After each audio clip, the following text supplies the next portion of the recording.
Now we're going to read what you guys submitted for advice from both myself and the chat room. There was a lot. With crushes, take it slowly. Get to know them. This one is adorable. I was reading this one, I was like, oh, this is cute. Take it slow with 3 W's. Get to know them and start gradually dropping cute, subtle hints. This is so cute. This is assuming from the perspective of like someone you admire, not someone you necessarily know, right? Like someone you just see in the hallways during school or something. Or like someone you see at like the coffee shop. I think this is running off of the idea of like, not love at first sight, because I don't think that's real. I still think you need to know somebody before you can seriously pursue them, but definitely know a bit more about their character before you do confess or ask them out.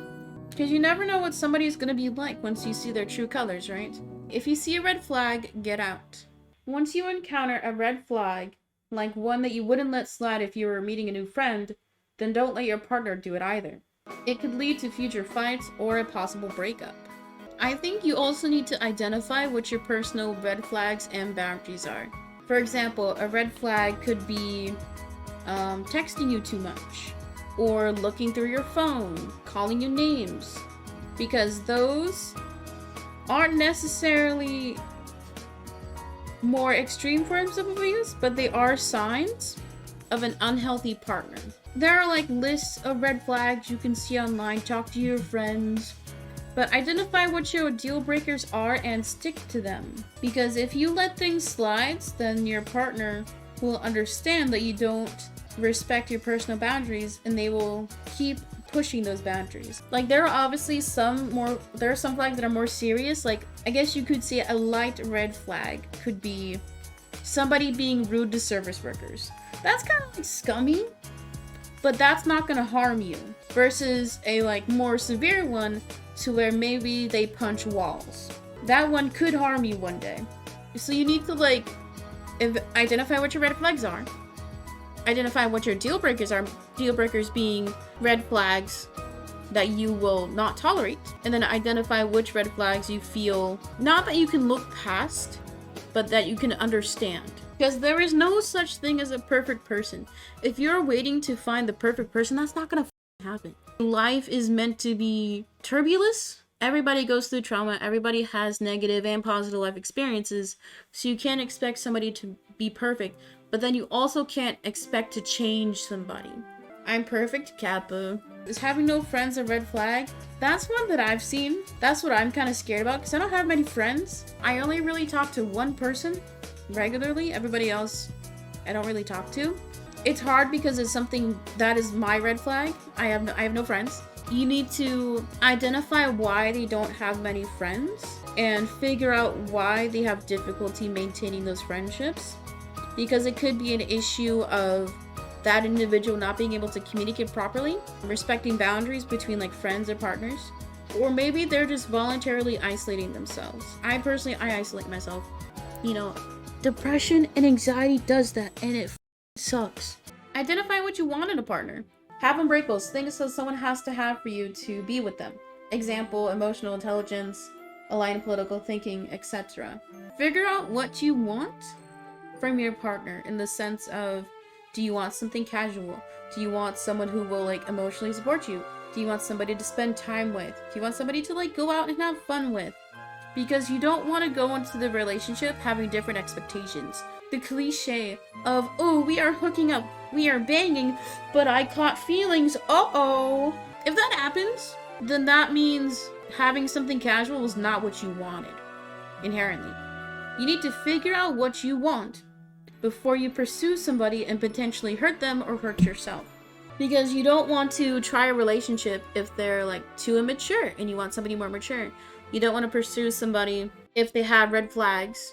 I think it also comes down to like, you need to figure out yourself before you identify what you want as well. Don't force a relationship. It's okay to be single. It's okay. Don't try so hard to seek a relationship to the point where it feels forced. Just let it happen naturally. It's okay to not be in a romantic relationship. You don't need one to be happy. Valid. This is kind of how I feel right now. Sad. I bet a single person said that. Says you. Says you. I think this also could be interpreted as if you are in a relationship and you know it's not working, don't try to force it. Like, if you feel like they aren't putting in equal effort, or if they aren't trying, don't try to make them try. Because if they aren't trying, then it probably won't work. I don't think this means that you should not see people casually either, because some people want casual relationships. But don't try to force a long-term relationship if you know it's not gonna work. There's so many people out there. I know it sucks hearing that if you are like possibly gonna break up with somebody, but if it's not meant to be, then it's not meant to be. Focus on self-love before getting into a long-term relationship. This is kind of something that I experienced because the main reason my previous partner and I broke up was because we both had like unresolved personal issues that interfered with the relationship. This is something that I had to learn. I think it's very easy to say you need to love yourself before you can love another, but that is a very difficult thing to do. And if you feel like you have a lot of self-doubt or anxiety, or if you're experiencing like depressive ideology without being diagnosed, seek a counselor. Because you need to learn the tools in order to help yourself before you can commit fully to another. You kind of have to learn to love yourself, and if you are on that journey, it will be hard, but given the tools, you will learn how to over time. And that's kind of what I'm doing now, because, to be honest, I don't like myself too much. There's reasons why I think that way, but you don't want to let those feelings interfere with your interpersonal relationships. You need to learn how to tackle them on your own. You can't expect someone to love you and not have those feelings of self-doubt go away. Because once that person is no longer there, you only have yourself. Okay, sorry, chatters, don't hate yourself, love yourself. You will learn how to over time. It all comes down to changing your perspective of yourself. If you can look at other people and not know them at all, like referring to like online media and like social media, if you can like that person and not know them, but you also don't like yourself, then that's a problem, because how can you put so much love into another and not see yourself in a similar light? You are capable of feeling love for a person. You just need to change your mentality and see yourself in that way. My emotions are so easily influenced by music. Is that a red flag? No, this is intentionally meant to get... Has anybody cried yet? Any criers? It's very difficult to kind of like unteach yourself to think negatively, but you will get there. Yeah, anyway, you gotta learn how to love yourself. It's hard to love yourself when you feel there's nothing to love. Don't think that way. There's always something. I will share something really quick. During one of my first few therapy sessions, my therapist had me list off things that I liked about myself. So first she had me list my hobbies, like what I like to do. And I said, you know, I like watching... I didn't say anime. I said I like watching, you know, YouTube. I like drawing. I like doing this. And then the next question was, what do you like about yourself? And I struggled. Sorry, I'm not tearing up. I'm getting close.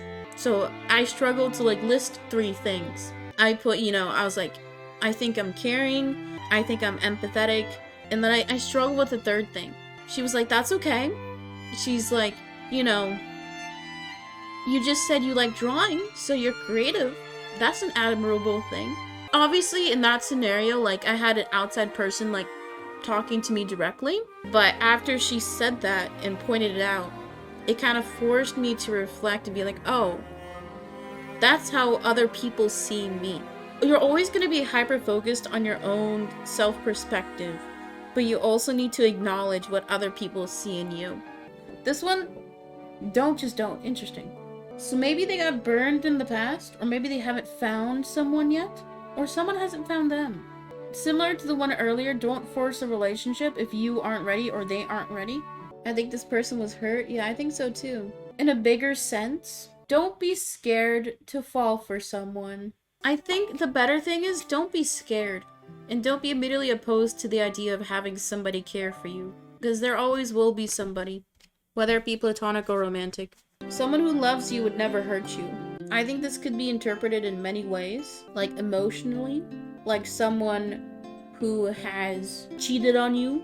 Or if someone has like created an unsafe environment. Like if they are abusive physically or emotionally. This is the right way to like see it. When it comes to like trial and tribulation in a relationship, there are times where people will mess up, and that's okay, but you still need to learn how to navigate it. There are obviously points where things should not be forgiven. There are resources in your local area. There are resources nationally you can contact. Don't think that if someone is consistently harming you, that they love you. Because that's not love. But you should know that there are people who will support you. People who will help you get out of a situation. Because you are not deserving of that harm. It's very easy to think, even if there was love and care earlier, and then the dynamic changes, it won't change back to how it was before. Because in instances of abuse, it's about control. So if they know that they can harm you, and keep doing it, it won't stop. It's very easy to think that it will get better, but it probably won't. Because to me, somebody who is capable of abusing another has their own unresolved issues, but they should not be putting it on you. It doesn't matter if it's like a parental figure or a partner or a friend. That should never be used to justify harming another. Confess your feelings. Always confess your feelings. It works 20 times out of 100 or more. I guess go for it. Only confess if you feel like they feel the same. Honestly, what's the worst that could happen? When you do confess to somebody, it does put a little bit of pressure on them, but it's either they like you and then you go out, or they don't like you and then you move on. So why not confess? You might have them in class and it causes drama. That's what high school is, baby. That's why you confess before winter break, before spring break, before summertime. That way, if it doesn't work out, you aren't gonna see them. And then by the time you get back from break, everybody will like chirp about it during the break, but then not give a f when you get back. Easy. Communicate effectively. Easy. They said, I would say be as communicative as you be. I don't know if they meant communicate like I do, or be as communicative as you in general are able to. People think just communicating in the sense of saying what you're feeling is all you need to do, but effectively means you have to be willing to share and also being willing to be receptive to what they respond back with. In general, oh, Lamau, good one. Similar to earlier, how you have the structure of when you do blank, it makes me feel blank because blank. You need to communicate in a way to where it encourages them to understand your perspective and be empathetic. Because some people struggle with understanding what other people think or feel. You just need to explain your perspective. And you also need to be willing to listen to their perspective as well. But you also need to like identify when they're comfortable to share as well. You can't force someone to communicate if they aren't ready. Yeah, this one's cute. Basic, but so true. I think it's very easy to think in order to like get the person you want, you have to do this, this, and this, or dress, or act a certain way. If you aren't true to yourself in the sense of like your self-expression, how you conduct yourself, sharing your true feelings, then they're not gonna like you for you, and that's not gonna work in the long term. Whoever wrote this is a basic ass bitch.